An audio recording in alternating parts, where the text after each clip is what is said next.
میرے نبی پاک علیہ السلام نے فرمایا ایک بندہ گنجا تھا، کوئی شے نہیں تھی، سر پہ بال بھی نہیں تھے، رویا کرتا۔ اللہ تعالیٰ نے فرشتے کو بھیجا، تجھے کیا چاہیے؟ تو کہنے لگا بال آ جائیں اور تھوڑا مال آ جائے۔ فرشتے نے ہاتھ پھیرا تو بال بھی آ گئے تو بکریاں بھی آ گئیں، لائنیں لگ گئیں، مال ہی مال ہو گئے۔ دوسرے کے پاس گیا، وہ کوڑا تھا، اس کو جا کے کہا کیا چاہیے؟ کہنے لگا شفا ہو جائے اور کچھ اللہ تعالیٰ آسانی کر دے۔ شفا بھی ہو گئی، گائیں بھی دے دی، بھینسیں بھی دے دی، مال ہی مال ہو گئی۔ پھر ایک کے پاس گیا، وہ اندھا تھا، تجھے کیا چاہیے؟ اس نے کہا آنکھیں مل جائیں اور کچھ ساتھ اللہ مال دے دے۔ اونٹ ہی اونٹ ہو گئے۔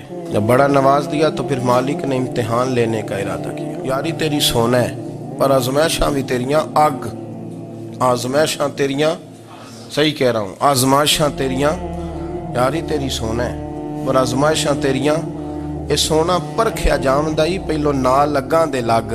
اللہ نے فرمایا آزمائش کرو۔ سب سے پہلے گنجے کے پاس آئے، اسے کہا اللہ کے رستے میں کچھ دیکھنے لگا، میرے خرچے ہی بڑے، دیکھو تو صحیح کتنی مشکل میں وقت گزارتا ہوں، حال ہی کوئی نہیں۔ تو اس نے کہا میں نے تو سنا ہے تو گنجا اور بھوکا ننگا تھا۔ کہنے لگا میں تو جدی پشتی رئیس اعظم ہوں، تجھے کس پاگل نے کہا ہے بھاگ جا؟ اس نے کہا اچھا جیسے تو تھا ویسے ہی ہو جائے۔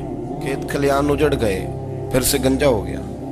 حضور علیہ السلام فرمانے لگے، پھر وہ اس کے پاس گیا جو کوڑا تھا، اسے کہا کچھ دے۔ کہنے لگا خرچے ہی بڑے، اب پوچھ لیں کسی امیر آدمی سے، کہے گا چکی کے نیچے ہاتھ ہے میرا، میرے سے زیادہ تو اب پریشان بندہ ہی کوئی نہیں، کیا بتاؤں آپ کو، اتنا ٹیکس ہے، اتنا جرمانہ ہے، فلانی شے، بڑا کچھ گنواتے ہیں لوگ۔ اس نے کہا میں نے تو سنا تو پہلے کوڑا تھا۔ اس نے کہا اچھا دوڑ جا، میں تو رئیس اعظم ہوں، دادا بھی پردادا بھی اور ساری نسل ہی۔ اس نے کہا اچھا جیسے تو تھا ویسے ہی ہو جائے۔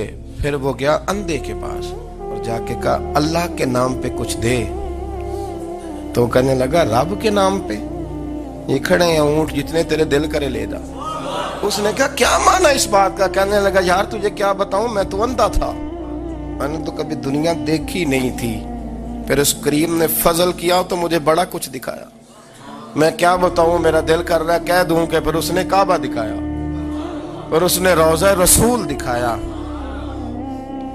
پھر اس نے ریاض الجنہ کے سجدے دکھائے، پھر اس نے اپنے محبوب کے دروازے کی رونقیں دکھائیں۔ اس نے بڑا کچھ دیا، اس نے بڑا نوازا۔ میرے پاس تو شاید میں بدکار پرانا خادم، کسے در ملی نہ ٹوئی، اے واصف یار نے نظر جو کی تھی پھر واصف ہی ہوئی۔ یہ تو اس کا کرم ہوا۔ تو یہ وہ کہنے لگا تو اللہ کے نام پہ جان مانگ، میں وہ بھی دینے کو تیار، میرے پر تو شے کوئی نہیں تھی، مجھے تو اپنا پتہ ہے، میں تو کوئی شے نہیں تھا، کچھ نہیں تھا میرے پاس، یہ تو ان کا کرم ہے کہ روخ ان کا ادھر ہے۔ اور مختصر سی میری